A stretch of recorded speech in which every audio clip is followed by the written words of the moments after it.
Welcome from the off rider. অনেকদিন পরে video বানাচ্ছি। ভিডিওটা স্পেশাল হইতে পারে।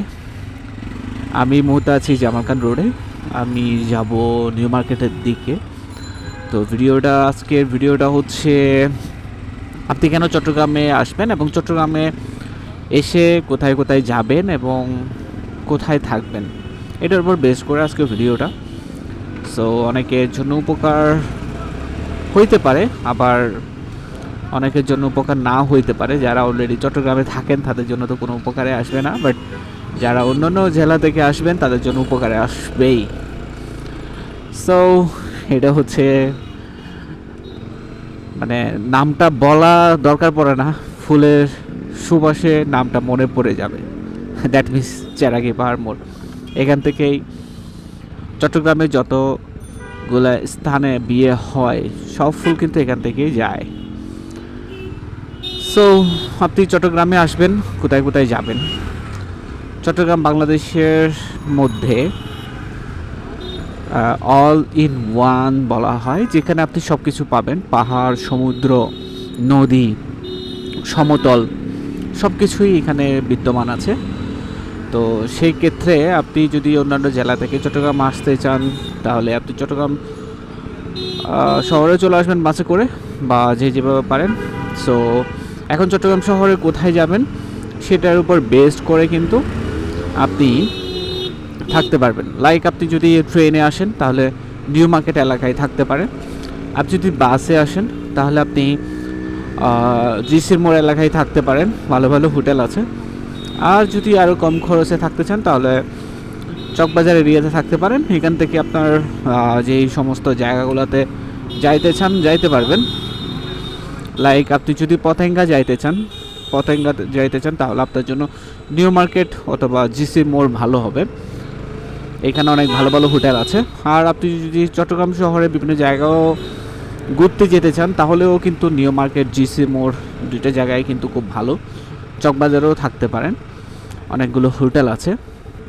সো চট্টগ্রাম শহরের মধ্যে আসলে কোন কোন স্পটগুলো বেশি উল্লেখযোগ্য থাকে, যেমন হচ্ছে প্রথমে থাকবে নেভাল, পতেঙ্গা, ডিসি পার্ক, একটা রোডে আপনি যাইতে পারবেন।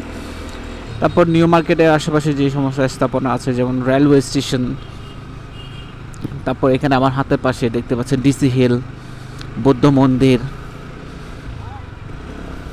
আর হচ্ছে চট্টগ্রাম বন্দর,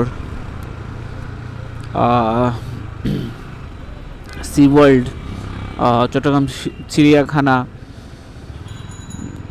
আর চট্টগ্রামের ভিতরে আরও অনেকগুলো জায়গা আছে, যেমন পার্ক আছে, এগুলোতেও যেতে পারবেন। বিষয়টা হচ্ছে নির্ভর করছে আপনি আসলে কতদিন সময় নিয়ে আসবেন এবং আপনার চট্টগ্রাম শহরে কতদিন থাকবেন সেটাও একটা ফ্যাক্ট। এটার উপর বেস করে কিন্তু আপনি প্ল্যানিংটা করতে পারেন। সো আমার মনে হয় চট্টগ্রাম শহরের মধ্যে যদি আপনি যেতে চান তাহলে আপনি ফয়েজ লেক যেতে পারেন, নেভাল যেতে পারেন। তারপর হচ্ছে যেহেতু মিনি বাংলাদেশ সেটা এখন বন্ধ আছে, এরপরে আপনি যেতে পারেন হচ্ছে কর্ণফুলী সেতু, তারপর হচ্ছে কালুরঘাট সেতু। চট্টগ্রাম থেকে কাপ্তাই যাইতে লাগবে আরও 2 ঘন্টার উপরে। সো কাপ্তাই শহরটা আপাতত বাদ দিই, কাপ্তাই সিটি বাদ দিয়ে আপাতত চট্টগ্রাম শহরে কথা বলি।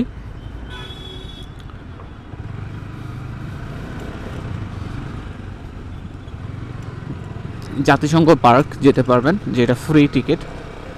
ডিসি পার্ক যেতে পারবেন, 50 টাকা টিকিটের দাম।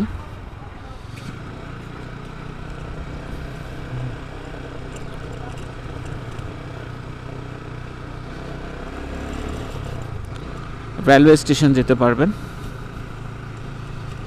তারপর ওরকম উল্লেখযোগ্য আর কোনো কিছু ওভাবে নাই যাওয়ার মতো। যাইতে পারবেন, বাট চট্টগ্রাম শহরে ঘুরলে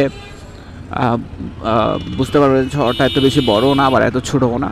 আবার এদিকে আছে আর সবচেয়ে উল্লেখযোগ্য একটা পর্যটন এরিয়া যেটা বলা হয় ওয়ার সিমেট্রি, শিল্পকলা একাডেমি। সবগুলো একই রোডে, বাট আমার চ্যানেলে অনেকগুলো ভিডিও দেওয়া আছে, আপনারা সেখানে দেখতে পারবেন। আমি অনেকগুলো জায়গা ওখানে ইন্ডিকেট করে দিয়েছি, ওইখান থেকে আপনারাও ভিজিট করতে পারবেন। সো ভিডিওটা আর বেশি বড় করব না, আমি অলরেডি নিউ মার্কেট এলাকায় চলে আসছি। সবাইকে আবারও শুভেচ্ছা জানাচ্ছি, যারা আমার ভিডিও নিয়মিত দেখছেন, আমার শুভাকাঙ্ক্ষী যারা আছেন সকলের জন্য অনেক বেশি শুভকামনা জানাচ্ছি এবং সবাই ভালো থাকবেন, সুস্থ থাকবেন, সুন্দর থাকবেন এবং আমার জন্য দোয়া করবেন। And thanks from the off rider.